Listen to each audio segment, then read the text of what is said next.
My family called me a failure at the BBQ now. My sister needs me to get her hired. That sentence played quietly in my mind as I stood near the buffet table holding a paper plate of coleslaw I didn't ask for. My name is Renee Porter, I'm 38, and for the last 8 years I've been the quiet outlier in a family of overachievers. The BBQ had always been my mother's way of showcasing the Porter legacy each summer, a casual outdoor event that somehow included printed menus and hand-drawn seating charts.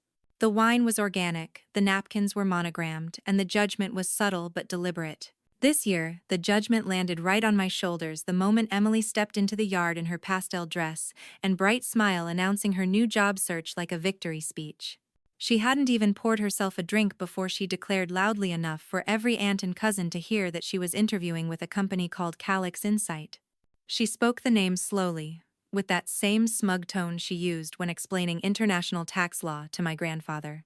She said it was an impact-driven analytics firm, doing really exciting nonprofit data work, and that the executive role she applied for aligned perfectly with her leadership experience. She paused for dramatic effect, eyes scanning the faces in the crowd, like she was waiting for applause. And she got it. I didn't move. I just stood there beside the patio fountain, watching my family react like she'd been nominated for an award. My father clapped her on the back, already making comments about how Emily would elevate the company's strategy. My mother beamed with a quiet satisfaction that always appeared when Emily did something meaningful. A few cousins nodded with polite envy, probably Googling Calix on their phones. No one looked at me. I didn't expect them to. What none of them knew, what not even Emily knew, was that I'm the founder and CEO of Calix Insight. For 8 years, I've kept my professional world separate from my family life, not out of shame, but out of self-preservation. After years of being called aimless, unconventional, or worst of all, full of untapped potential, I decided to stop explaining myself and just get to work. When I left my last full-time job, a well-paying role at a global education platform, where I was quietly passed over for a promotion I had trained someone else to receive, I took the payout and walked away. I started Calix in a shared co-working space with 3 rented chairs, 2 hand-me-down monitors, and 1 big idea. I didn't tell anyone. Not because I wanted to prove a point, but because I had nothing left to explain. My success wasn't going to come from their approval. Calix Insight was never built for prestige. It was built to solve a real problem. Schools, nonprofits, and local government programs had data they didn't know how to use. They were drowning in spreadsheets but starving for insight. I knew I could bridge that gap. What began as basic dashboards for local school boards is now a full-scale analytics platform used by over 120 organizations across 5 states. We analyze metrics that matter: student retention, food insecurity, access to digital tools, things that actually shape people's lives. But you won't see me giving TED Talks or posing for magazine covers. I still work out of the same brick building in downtown Seattle. The lobby still smells like printer ink and rain. My family assumes I freelance. They think I take on projects. I've never corrected them. Whenever my mother introduces me, she says I do digital stuff for charities, and moves the conversation along before I can speak. I let her. It was easier than fighting to be heard in a room already full of noise, until now. Now my sister, the golden child with the gold-plated resume, is interviewing for a role in my company, completely unaware that the person reviewing her application already knows every detail she's about to stretch. She doesn't know the panel will include my leadership team who've built Calix with me from the ground up. She doesn't know I'll be sitting across the table from her, watching her try to spin her narrative into something that fits a mission she's never believed in.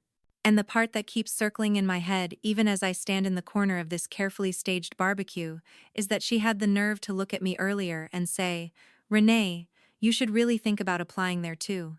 They might have entry-level roles in project coordination or IT support." She meant it as advice. I smiled like it didn't sting. But tomorrow morning she'll walk into a boardroom with floor-to-ceiling glass and my name on the door. And for the first time in our lives, she won't be the one holding the pen. The night Emily announced her interview with Calix, I barely slept. Not out of panic, but because memory has a way of getting louder when the house gets quiet. I lay in bed listening to the soft click of the rain against the glass, thinking about the last time I sat across from my parents and told them I had quit something. Back then, it was my job at Language Consulting, a firm where I had spent 4 years streamlining education data systems for private clients who cared more about polish than purpose. I was burned out, undercredited, and quietly exhausted by a system that rewarded people for maintaining appearances rather than solving anything real. When I gave notice, I wasn't scared.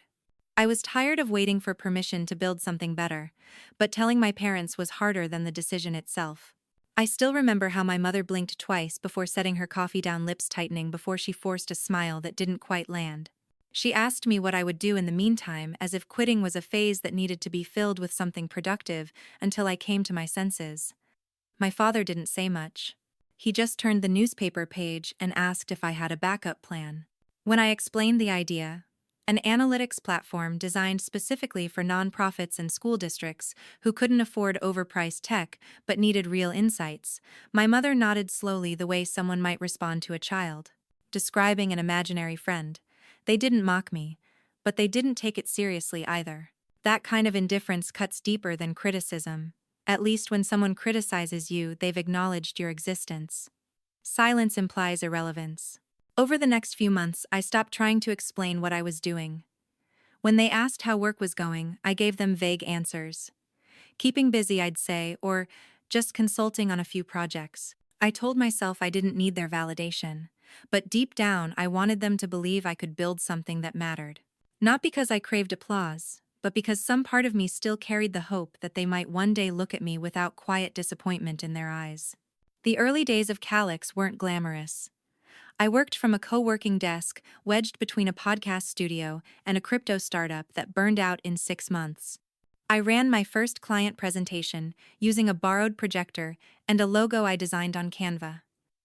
I ate leftover granola bars for lunch and coded until my vision blurred. But every small win felt like a private victory. When one school district agreed to pilot the dashboard, I stayed up all night debugging the attendance filters just to make sure it worked. I didn't post about it. I didn't even tell my friends. I just wanted the data to speak for itself. I never applied for grants with my last name. I used Porter only on paperwork that required it and stuck to my middle name, Renee Ellis, in all professional spaces.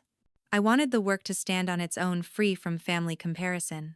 My sister Emily was rising fast through a global consulting firm, by then speaking on diversity panels and publishing pieces in business journals about impact strategy.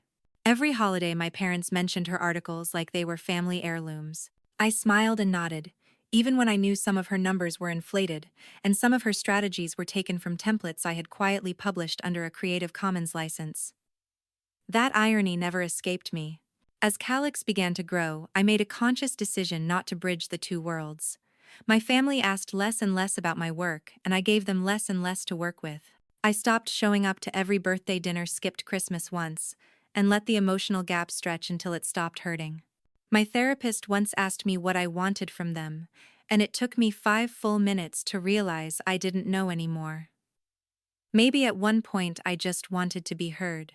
Now 6 years later, the same sister who used to call my work tech charity stuff is sitting on an applicant list for a role that oversees our social equity partnerships. I've reviewed her resume 3 times. The titles are real, the achievements well polished, but the language doesn't match the work. She's applying for a role that demands humility, data, literacy, and alignment with our mission. What she's offering is brand and surface, and I know that because I know her. I've sat across from her when she interrupted conversations to quote reports she barely read. I've watched her talk over community organizers at panels meant to amplify their voices. And now she's walking into Calix thinking it's just another brand she can wear. But this time she'll be met with more than a company. She'll be met with me. The call came just after 8:30, right as I was rinsing my coffee mug and getting ready to review the morning reports.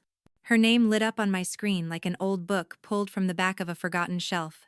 Still there, still familiar but heavy with context. I let it ring once more than necessary before I answered, not out of pettiness but to collect myself. I hadn't spoken to Emily one-on-one in nearly a year. She usually sent holiday texts through the family group chat, the kind filled with smiling emojis and zero warmth. She only ever reached out directly when she needed something.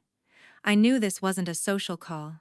Hey Renee, she began, her voice upbeat but slightly strained, like she was trying to sound casual while balancing on heels that didn't fit. I hope I'm not catching you at a weird time. I told her I was free, which wasn't entirely true, but I was curious. She cleared her throat before launching into her request, skipping over any preamble. So I have this interview coming up with a company called Calix Insight. I think it's your kind of world, you know, data and education and whatever it is you're doing these days. There was a pause. I could almost hear her reaching for the right tone, something between friendly and condescending, the one she had perfected over years of being praised at my expense. I know you've worked in tech, even if it's not at an executive level, so I figured you might have some thoughts. What do companies like this usually look for? She said this the way someone might describe a flea market find. I didn't correct her. I didn't tell her she was talking to the founder. I just listened as she fumbled through a list of buzzwords, trying to sound competent while asking for advice she clearly didn't respect. I offered a few safe professional answers. Be specific. Know the company's mission.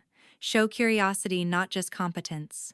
She thanked me, then immediately pivoted back into her comfort zone, suggesting that if things didn't work out for me, where I was, she might be able to put in a good word for an entry-level role once she settled into Calix. I nodded silently, as she talked about administrative pathways and IT support jobs, trying to ignore the irony of her offering me a foothold in a company I had built from the ground up. I hung up after 10 minutes, her voice still in my ear like a fading echo. I sat quietly for a while, staring out at the gray Seattle skyline, wondering how we'd arrived here. Two sisters raised under the same roof, trained to chase the same kind of success, and yet somehow we ended up on opposite sides of an invisible wall. She was still running on a track built by our parents, checking off the milestones they valued most. I had stepped off that track years ago, but I hadn't fully reckoned with the gap it created until now. That night I pulled up her application again. I read every line, not as a sister but as a CEO. Her experience was solid on paper. She had the education, the titles, the network, but the substance didn't match the surface. There were exaggerated claims about system design, inflated descriptions of leadership responsibilities, and a listed proficiency in tools I knew she hadn't touched since her early analyst days. She had built her resume, the way she'd built her persona, flawless on the outside, fragile underneath. I didn't feel angry. I felt something closer to fatigue, because I knew the pressure she carried. I knew how heavy it was to be the successful daughter, the one who had to keep outperforming even when she no longer believed in the game. Still, none of that changed my responsibility. I couldn't ignore the inconsistency just because it came from someone with my last name. Calix was built on integrity, not appearances. If I made exceptions for family, everything I stood for would start to erode. As I closed her file, I felt a strange sense of calm. This wasn't about revenge. It wasn't about proving anything. It was about clarity. For once, there would be no hiding behind assumptions. No carefully controlled family narrative. Just two people sitting across from each other, stripped of pretense. One of them would be evaluated. The other would decide. The morning of the interview, I arrived at the office earlier than usual, not out of nerves, but out of respect for what was about to happen. I took the elevator to the top floor, walked through the quiet hallway, past the rows of glass-walled conference rooms, and unlocked my office with a familiar rhythm. The sun hadn't reached full brightness yet, but the harbor outside was already waking up. I stood there for a moment, letting the silence ground me. In less than an hour, my sister would walk through those doors, believing she was being evaluated by strangers. And I would be sitting across from her, not as the sister she once pitied, but as the CEO she didn't know she was speaking to on the phone just 2 nights ago. The interview panel had already been briefed. I made it clear I didn't want special treatment or dramatics, only fairness and professional focus. They knew who she was. They also knew how hard I had worked to build Calix into what it was. There was no room for bias, not even the kind rooted in personal history.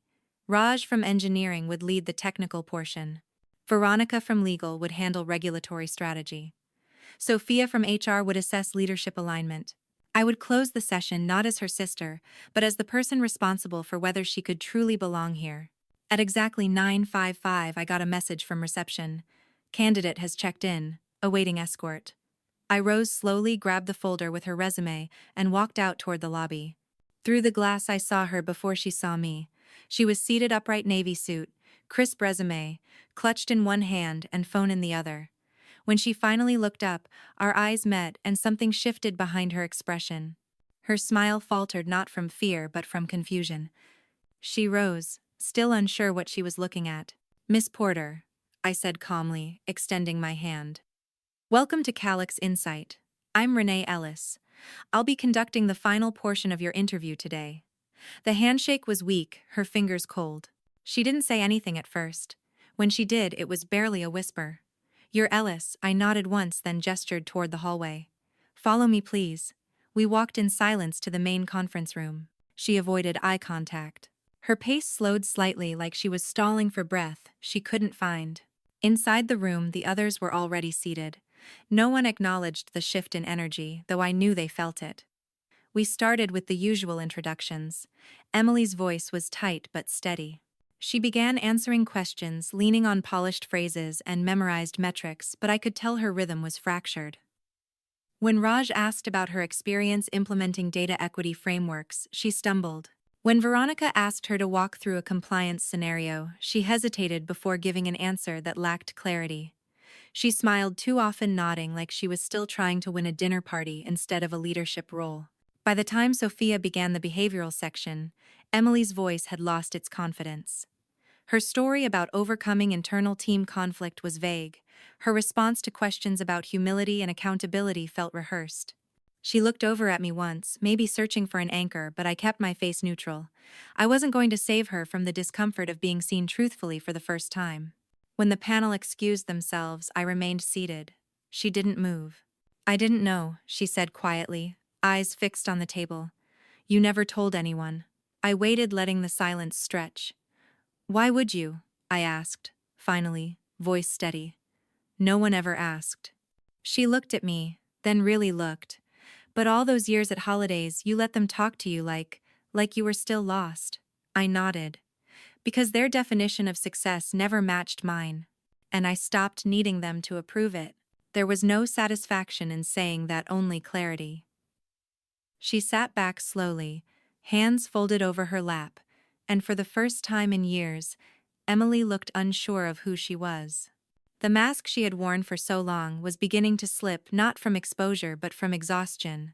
She had spent a decade trying to win a game that no longer served her, only to walk into a room built by someone she had underestimated her entire life.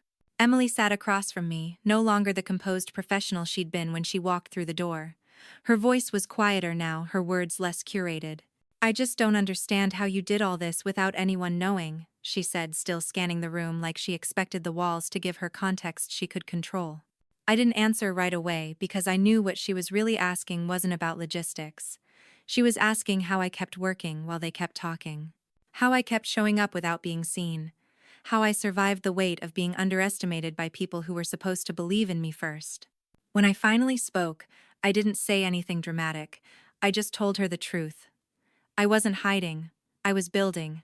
And you weren't looking. She blinked like she'd been slapped. It wasn't cruelty. It was clarity.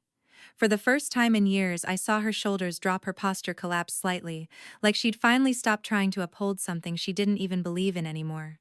"I always thought you'd given up," she admitted, voice rough. "The way Mom and Dad talked about you, the way they'd change the subject, or say you were figuring things out. I didn't think you were doing anything serious. I didn't know how wrong I was." I could have said something sharp in return. I could have reminded her of all the times she corrected me in front of people, all the times she spoke for me when no one asked her to, but I didn't. Because the person sitting across from me wasn't that version of her anymore. She looked stripped of performance and strangely human. Her eyes were red at the edges, not from crying but from holding in too much for too long. "You weren't the only one carrying something," she said suddenly. "Do you know what it's like to always win and never be allowed to quit? Every time I succeeded, the bar moved higher. Harvard wasn't enough. Then it was partner track. Then it was international exposure. Every time I delivered, it was treated like the minimum." She looked away when she said it, like shame still lingered even though no one else was in the room. I stayed quiet, letting her speak, because I knew that feeling. Not the specific version she lived, but the fatigue that comes from living a life for someone else's scoreboard. "By the time I hit 34, she continued, I realized I didn't even know what I liked anymore. I was just performing competence. And when I saw the role at Calix, something about it felt different. Not just prestigious. Meaningful. I watched her for a moment before responding. Then, why exaggerate on your resume? She flinched, but didn't deny it. Because I didn't think I'd be enough on my own, she whispered. Because I thought I had to outshine, not just show up. And because I've never actually been in a room where merit mattered more than connections. I assumed this would be the same. Her honesty didn't absolve her, but it explained her. I understood now why her confidence had cracked so fast in the interview.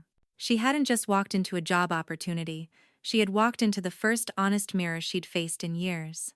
I leaned back slightly, letting the silence stretch again. It didn't feel tense. It felt earned. I didn't bring you here to embarrass you, I said, and I'm not going to pretend this situation isn't complicated. But here's what I care about. At Calix, we don't hire based on who you used to impress. We hire based on who you're becoming. If you want this role, you'll have to reapply honestly this time. Clean resume. No embellishments. And you'll go through the process again like everyone else. She nodded slowly, the weight of that reality settling in. And if I don't, she asked. Then we both move on, I replied. And you find something that fits better. But either way, the pretending ends here. She exhaled deeply, something between a laugh and a sob escaping her throat. Then she nodded again more solidly this time. Fair, she said. More than fair. And for the first time in a decade, I believed we might finally be speaking the same language. That evening, for the first time in years, Emily and I arrived at our parents' home together. We didn't plan it that way. She had asked tentatively if we could share a ride. I agreed without overthinking it. The car ride was mostly quiet, filled with that delicate kind of silence that doesn't demand to be broken. I could tell she was still processing what had happened in the interview room. Her voice, usually quick and confident, stayed tucked away like something still drying from rain. The house looked exactly as it always had, pristine and over-prepared. My mother answered the door in her usual cardigan and pearls, her expression briefly startled at seeing the two of us together. Her eyes flicked from my professional attire to Emily's subdued face as if trying to solve an equation she wasn't expecting. I didn't realize you'd be coming too, she said carefully, directing her words at me but watching my sister. Emily just said she had something to discuss. I stepped inside without answering. The hallway still smelled like lemon polish and control. Our father sat in the dining room, already glasses perched low on his nose as he reviewed papers that probably had nothing to do with work, but everything to do with appearing occupied. He looked up when we entered, his brows lifting slightly at the sight of both daughters. "Is everything all right?" he asked. Which in our family always translated to, "Has someone failed in a way I can fix?" Before either of us could respond, Emily spoke. Her voice was steady but lower than usual. "We need to talk about something. And I need you both to listen." She didn't wait for permission. She walked to the head of the table and placed her purse down like a shield. "My interview today didn't go as expected," she said. "I discovered something I wasn't prepared for." Our mother leaned in confusion creeping across her face. "Was it cancelled? Did they change the role?" Emily glanced at me, then exhaled. "Number. I found out that the company I applied to, Calix Insight, was founded by Renee." The silence that followed was so complete I could hear the clock ticking in the living room. Our mother blinked. Once. Twice. "I thought the founder's name was Renee Ellis." She reached for her phone, fingers already typing. My father frowned, already skeptical. "That doesn't make sense. You've never mentioned this." I didn't flinch. Because I didn't need to. I started the company 7 years ago under a different name. I never hid it. You just never asked. My mother stared at her screen, then looked up slowly. "You're in Forbes. There's a profile. I don't understand." I nodded calmly. "That profile came out last year. We've grown steadily. Over 200 clients now. Full-time staff across 3 cities. My father set his papers down and folded his hands. "Why didn't you ever tell us? Why would you let us believe you were struggling?" I looked at him and spoke plainly. "Because every time I tried to share something that didn't fit your version of success, you minimized it. Eventually, I stopped offering anything at all." His face tightened, not in anger, but in the slow recognition of something he had missed entirely. My mother glanced at Emily, then back at me. but you've done something incredible. This is what we always hoped you'd become. I smiled faintly. Number. You hoped I'd become something you could understand. I became something you never bothered to see. Emily cleared her throat, her voice trembling slightly. There's more. I wasn't honest on my resume. I overstated things because I didn't think who I am was good enough. And that's on me. The confession hung in the air like static. Our father looked startled, as if vulnerability had knocked on the wrong door. You don't need to confess anything. You're doing fine, he said reflexively. Emily shook her head. I'm tired of pretending. I've spent years performing success. I want to find something real. The room shifted. Something cracked, not loudly, not dramatically, but with the quiet certainty of a door unlocking. For a long time, no one spoke. My mother reached for the serving tray with shaking hands, her eyes still full of calculation and doubt. My father leaned back as if the chair could hold the weight of everything he hadn't seen. And I for once didn't feel like the one who had to explain herself. I had built something that didn't need defending. The weeks that followed that dinner didn't bring any grand gestures or apologies wrapped in ribbons. But something shifted quietly at first, then with more weight as time passed. My mother started forwarding me articles about nonprofit data impact, asking simple questions I never expected from her. What does machine-readable compliance actually mean in your field? She asked. Once genuinely curious, not just performing interest. I gave her a clear answer without simplifying it to make her feel better. She didn't flinch. She just listened. My father, who had built his entire identity around control and planning, responded in his own language.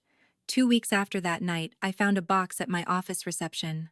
Inside was a hardcover book on education equity and a handwritten note that read, "I'm reading now, so I can finally catch up." I hadn't seen his handwriting on anything other than checks or reminders in decades. He didn't call. He didn't try to over-explain. But that gesture told me he had begun to let go of the version of me he had always wanted and was finally starting to meet the version that existed. Emily and I kept our distance for a little while, both needing time to process what had happened. But about a month later, she asked to meet for coffee.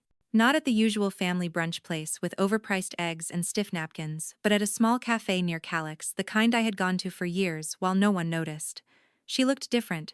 Still polished, still composed, but softer around the edges, like someone who had finally exhaled after holding their breath for too long.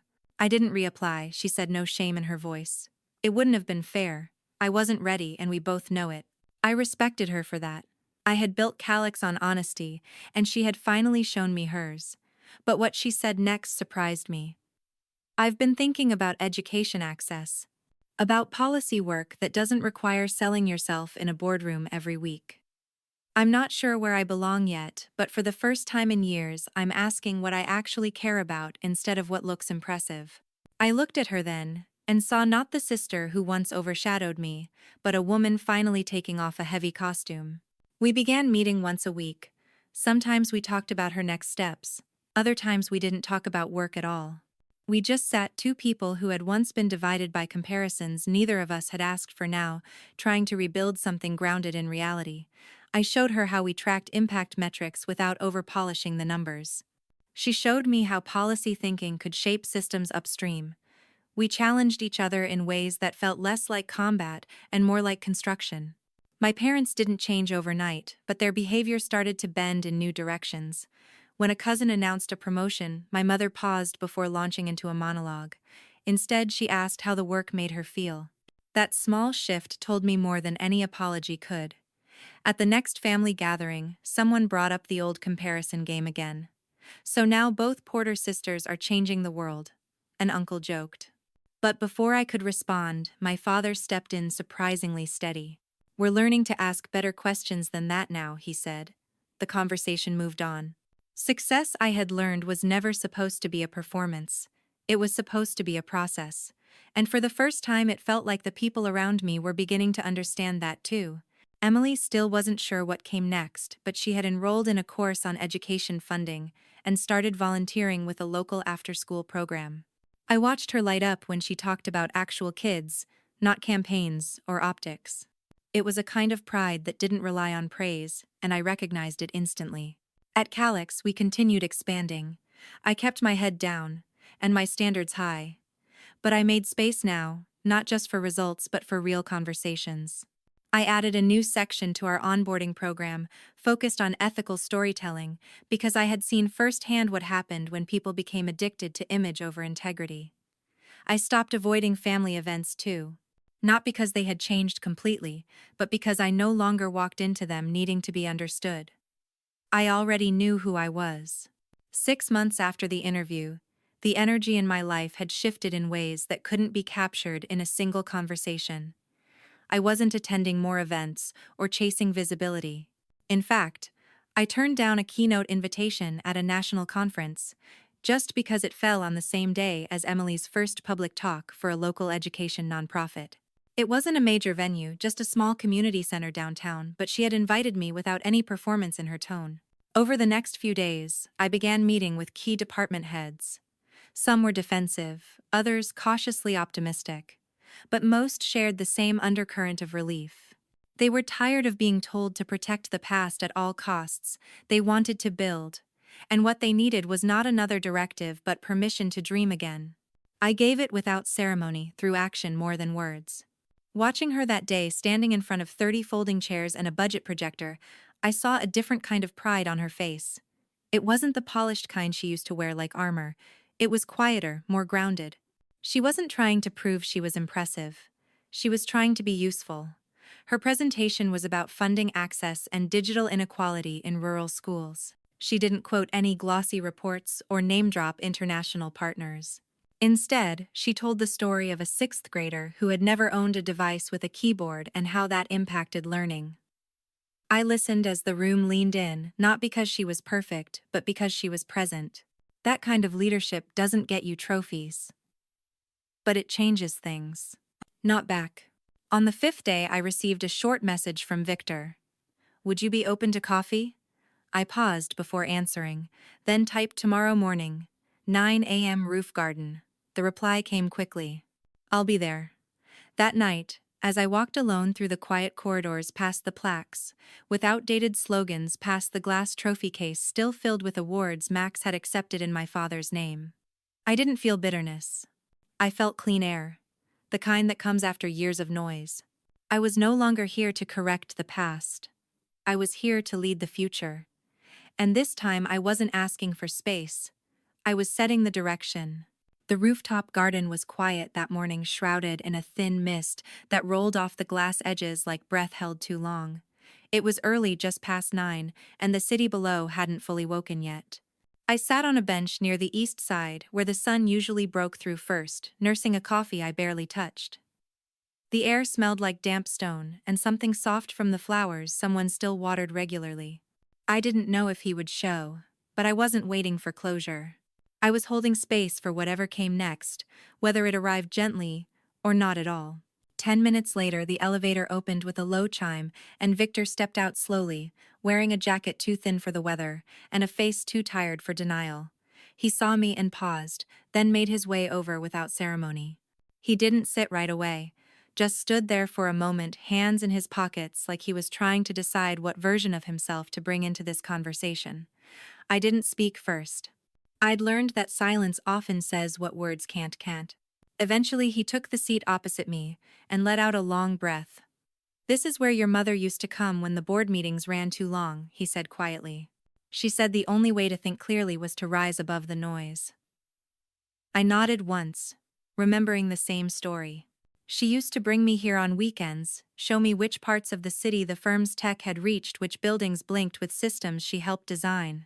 "She would have been proud of you," he added, voice tight around the edges. I looked at him and saw that he meant it. Not as a placation, but as a man trying to step out from behind years of excuses. "You didn't come here to talk about her," I said. "You came to talk about what happens now." He nodded slowly. "I know I don't deserve a seat at this table anymore. And I know the decisions are yours now. But I'd like to help if there's a way to do that, without undoing the work you've built." There was no tremble in his voice, just restraint. The kind that comes from realizing you're no longer the most important voice in the room. I thought for a while before replying. "I'm not here to punish you. This isn't about revenge. But if you want to be part of what we're building now, you'll need to approach it differently. Not with legacy. With humility, he looked down, nodded. I can do that. I believed him, though, not because he said it, because he showed up without defensiveness, without a script. That meant more than any apology ever could. Then we start small, I said. You sit in on the transition meetings. You listen. You learn where the gaps are. You don't try to fix it all. You just understand what's been broken. He smiled faintly. I can do that too. Then he added, almost as an afterthought, I read your latest patent filings, the empathy framework. It's elegant, beyond anything I thought possible. For a second, he wasn't my father. He was just an engineer, admiring clean work. That was the closest thing to healing we could ask for. We sat in silence after that, the kind that doesn't demand anything. The kind that lets air pass freely between two people who no longer need to be right to feel understood. He stood first, nodded once, and walked back toward the elevator, leaving behind more than just footprints on the wet stone. Later that day, I stood in the data room reviewing a deployment timeline when Max's name lit up on the internal system. He had submitted a request for a role reassignment, no explanation, no message. Just a formal line of code in the system, asking to be moved out of executive strategy and into development analytics. I read it twice. It wasn't surrender. It was something else. Maybe reflection. Maybe the first step toward being useful instead of loud. I approved it without comment. That evening, as the office lights dimmed and people filed out, Eli passed by my door. He leaned on the frame like he used to back when we worked on folding chairs with no heat. Big shift, he said. You ready for the next wave? I looked up, eyes tired but steady. We didn't come this far to stay quiet. He grinned and tapped the doorframe once before disappearing down the hall. Alone again, I opened the small drawer to my right and pulled out the folded note my mother once slipped into my old project binder. The ink was faded but legible. Trust the work. It will carry you through what people won't. She was right. That night, I didn't dream of being seen. I dreamed of building something no one could look away from. Not because it was loud, but because it was true. That's what power becomes when you've earned it through silence. It stops trying to shout, it simply arrives. In the weeks that followed, headlines circulated across every tech publication from coast to coast. Founder of Juniper revealed as daughter of Barbertech's CEO. AI disruptor restructures legacy empire. The woman who rewrote her family's future. I didn't do any interviews. I declined every podcast invitation, every feature article, every panel that wanted a quote about what it felt like to be underestimated. Because the truth was, I didn't want to become a symbol. I wanted to be left alone to do the work.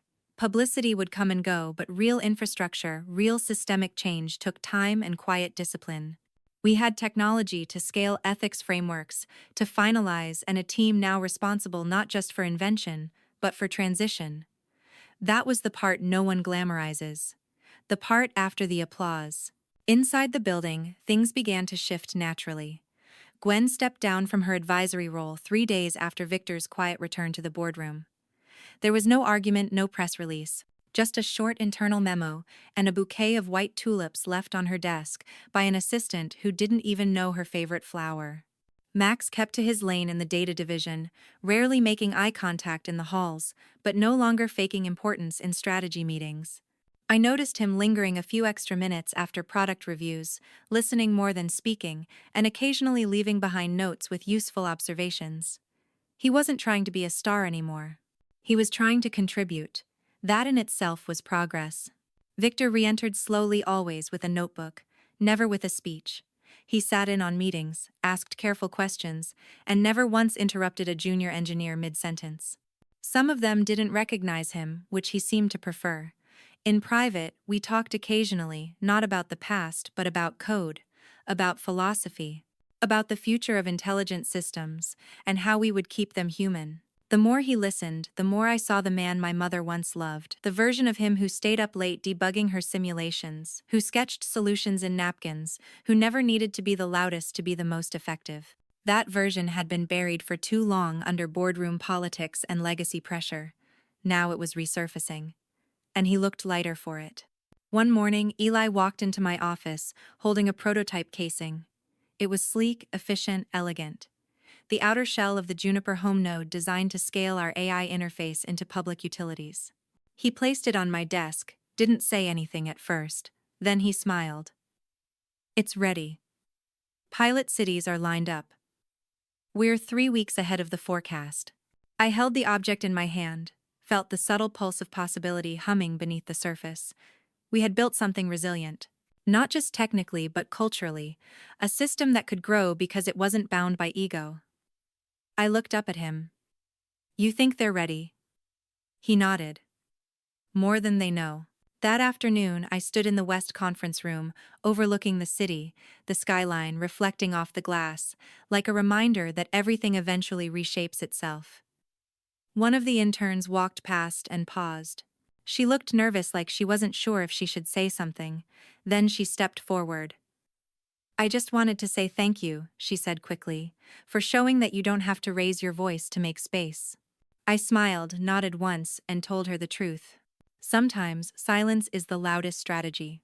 At the end of that week, I walked back into the same hall where I once presented ideas that were ignored.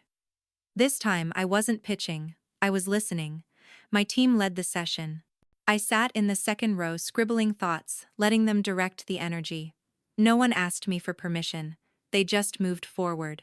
I had become what I always wanted, someone who made space for others to rise without asking them to trade their voice for access. The final slide of the presentation read, "Future-proof is human-centered." It wasn't my phrase. It came from a developer who had been overlooked in his previous role, but was now leading a design team. I stayed after to shake his hand. That's the most important line I've read in months, I said. He beamed. Not because I'd praised him, but because he knew it was true. That night, as I walked alone through the empty building past the data labs and AI testing floors, past rooms once filled with silence that now hummed with purpose, I paused at the glass lobby doors. The city lights blinked below, alive with motion and chance. I pressed my palm against the cool glass, not searching for reflection but anchoring in the moment. I wasn't the same woman who walked away years ago. I wasn't the ghost they thought they buried. I was here, and I was staying. Not for revenge. Not for applause. But for the simple radical act of shaping something better than what came before. Months passed not in silence but in steady motion. We expanded into 3 new states, launched the pilot program for city-integrated empathy nodes, and began drafting educational partnerships to reframe how AI is taught in public schools. I stopped keeping track of press mentions, not because they didn't matter, but because they stopped defining what we did. The attention had come, then softened, then matured into something more sustainable: respect. Not fear, not novelty, not buzz, just earned consistent respect. And that, in this industry, was harder to build than any machine. I kept my schedule lean, refused to attend panels unless I could speak about systems, not identity. I stopped talking about the story everyone wanted to label. It wasn't a redemption arc, it wasn't revenge. It was survival, and then it became direction. Most of the world still didn't know the specifics: how I sat alone in server rooms, while others took credit; how I learned to measure my worth by lines of code instead of applause. That was fine. It didn't need to be published to be real. The only thing that mattered was what happened next. Victor now occupied a small office on the 6th floor. It wasn't symbolic. He asked for it himself. Said he wanted a space without windows, somewhere he could focus. Once a week we met for 20 minutes. No agendas, no drama. We talked like 2 people who finally spoke the same language again. He showed me old notes from projects I never knew existed. I showed him designs that had once lived only in my head. We didn't call it healing, we just called it work. Max eventually left quietly. He didn't storm out. He didn't leave a resignation letter on my desk. One morning, HR forwarded his exit notice, and that was it. I found a small envelope in my inbox the next day, with a note that simply said, "You were right. I wasn't listening. No apology, just acknowledgement." I didn't reply. Some things don't need a reply to be understood. And I hoped wherever he landed next he'd carry that sentence with him as something more than guilt. Maybe growth. On the anniversary of our first successful prototype, Eli brought out a bottle of cheap champagne we'd hidden behind the old server tower at the original lab. It was warm, poorly stored, and tasted slightly metallic. We drank it anyway, Because we'd earned it. Because sometimes the most expensive thing you own is the belief that you were never meant to make it this far and yet somehow you did. The team stayed late that night, not because they had to, but because no one wanted to be the first to leave. I stood by the window watching them laugh, sketch ideas on the whiteboards, argue over user flow patterns like it meant the world. And maybe it did. Because purpose doesn't always roar. Sometimes it sounds like people who no longer fear being ignored. Before I left that night, I walked through the lobby again. The glass doors reflected a different version of me now. Not softer, not sharper, just clearer. There was no plaque commemorating what we'd done. No statue, no tribute video. Just a hallway that used to carry footsteps that doubted me now, echoing back in quiet support. That was more than enough. Later back home, I reread the notebook my mother left behind. Not for comfort, just for clarity. On the last page, she had scribbled something I hadn't noticed before, written in faint pencil, like a thought she wasn't sure would ever be read. Let the world underestimate you. Just make sure they're still watching when you prove them wrong. I didn't cry. I didn't need to. That sentence had already lived in my bones for years. Now it simply had a name. So if you've ever found yourself erased in a room you helped build, silenced at a table you set, or dismissed by people who used to praise your obedience more than your vision, I hope you know this. You are not invisible. You are simply unannounced. And sometimes the loudest thing you can do is keep building anyway. Because one day the people who overlooked you will have to sit quietly while the room turns to face you. Not because you demanded it, but because you earned it. And I wonder, have you ever been told you weren't ready, only to realize you were never meant to ask for permission in the first place?